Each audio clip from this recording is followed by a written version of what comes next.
Good afternoon, and I'm William Vincent. I'd like to share a few thoughts with you, if I could, for a few moments, specifically pertaining to the meaning of fulfilled eschatology. Most of us who are involved in the study of fulfilled eschatology, or those who are maybe newly coming to it, have come to this probably very similar experience of the first stage being like this illuminating of a passage of the scripture, and suddenly things from prophecy making much more sense than they ever made before in some dimensions. But in another dimension, it leaves us, or can leave us, with a question of, well, where are we now? What does that mean? It was probably much easier to determine a purpose in a futuristic standpoint, from a futuristic standpoint, because it seemed as though everything in the scripture was before. So we could just look at the scripture, read that passage, and say, well, that's ahead of us somewhere. Well, preterism kind of flips that on its head. Suddenly, everything that was in the past is now, or excuse me, everything that was in the future is now in the past. And but before we came to preteristic understandings of things, like I said, everything was in the future. And so it's really easy to kind of identify the purpose of the church. The purpose of the church in that mindset was to bring forth everything that we saw in prophecy. I think there's also kind of a little bit of a stigma that we carry forward if we're not careful. I remember as I came to preterism, there was always these times I would say, well, maybe this isn't fulfilled. And then somebody would say, no, that was fulfilled X, Y, Z. Or maybe this hasn't come to pass. Oh, no, that was fulfilled here. And so we kind of get to this, we almost get this Pablo's dog type scenario where we're afraid to say, well, this is a future purpose or a present purpose, because we're afraid somebody's going to come and say, oh, well, that was fulfilled. Also, I think sometimes we can overdo some of our attempts to place everything under a fulfillment, and we leave ourselves with no purpose at all. Of course, we want to be consistent, and if the consistent truth of Scripture is that there's no purpose, then that would be the consistent that would be the truth of Scripture, and we just have to deal with that as it is. But I think that that is not the case. I think that what fulfilled eschatology gives us is it removes from the scripture, from the New Testament, the Old Testament, the concept of an apocalyptic end of time. It removes the apocalyptic teachings and kind of neutralizes them, actually.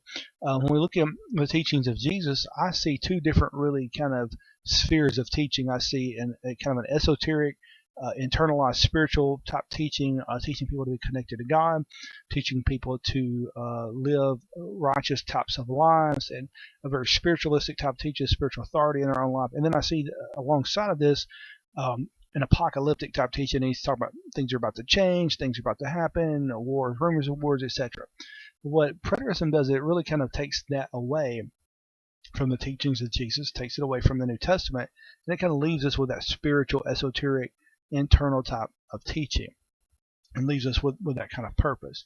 I would say that if the only thing preterism did was to eliminate or fulfill everything and leave us with no present purpose, then it would be really a really sad and pathetic system of religion, to be honest with you. I think that in that light, there would be a lot of other ways of interpreting the universe that would make much more sense than that type of interpretation of fulfilled eschatology. But I don't think that's what it does. I think what it does is, I think that, and to kind of brush over this very quickly, I think that throughout history, if you look at a lot of fundamental religions, a lot of fundamental, we use the word fundamentalist, and we know what we're talking about when we say fundamental Christianity, radical Islam, fundamentalism. It's this harsh system. It's very judgmental.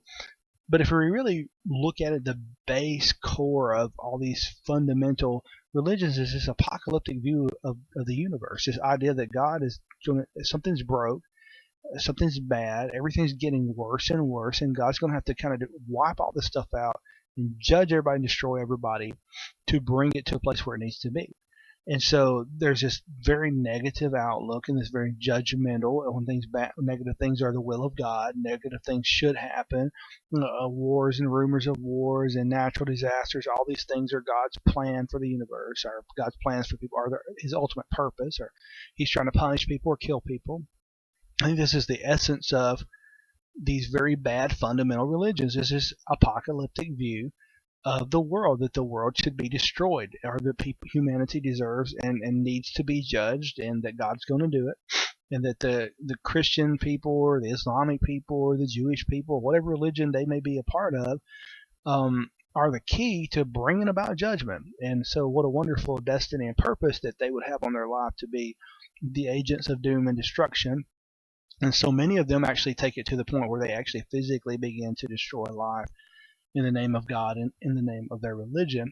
I think what fulfilled eschatology does is it addresses that primarily in Christianity, but in some degrees it can address that for the human experience and say, whatever kind of judgment that we think we deserve, whatever kind of judgment we think God should be pouring out on us, that Jesus somehow in his priestly ministry, his priestly work, kind of consumed that, imploded that on itself, so that we're not left with a spiritual paradigm where people are where we're expecting the judgment and wrath of God. We see that that was kind of absorbed in its own self, and what we are left then with is a horizon where we are face to face directly with God, and we are looking directly into the eyes of the divine, and we're looking into the eyes of God, and we're being transformed into the image of that thing that we see. And that's what fulfilled eschatology should be bringing us to.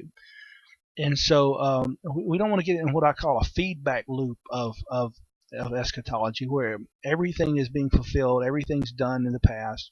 And I've kind of joked about it and said, it's like a lot of people present preterism. It's like showing up to church after the service is over, and people are coming out and say, "Oh, that was great, but it's over. Too bad you missed it." I don't think that's what fulfilled eschatology does. I don't think if we read the narrative of the New Testament that it is really teaching us that everything after 70 AD is over. It's telling us that 70 AD is like this thing that needs to take place to really open up what God's purpose truly is. It's almost like God has to take care of this before he can really launch us into that thing that he's calling us into.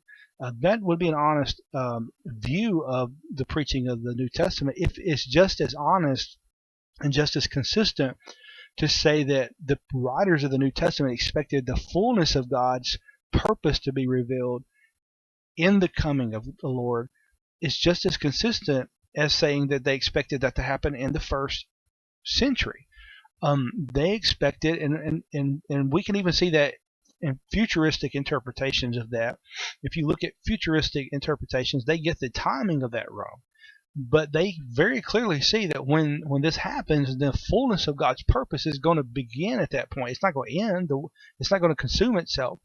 So that's what I call a feedback loop of preterism, and it's kind of an abuse of a hermeneutic where we actually it's like somebody said, country logic is, if this will fix it, well, this will fix the heck out of it. If one will fix it, 20 will fix the heck out of it. It's like, well, if that was fulfilled, let's just fulfill everything. We need to be really consistent.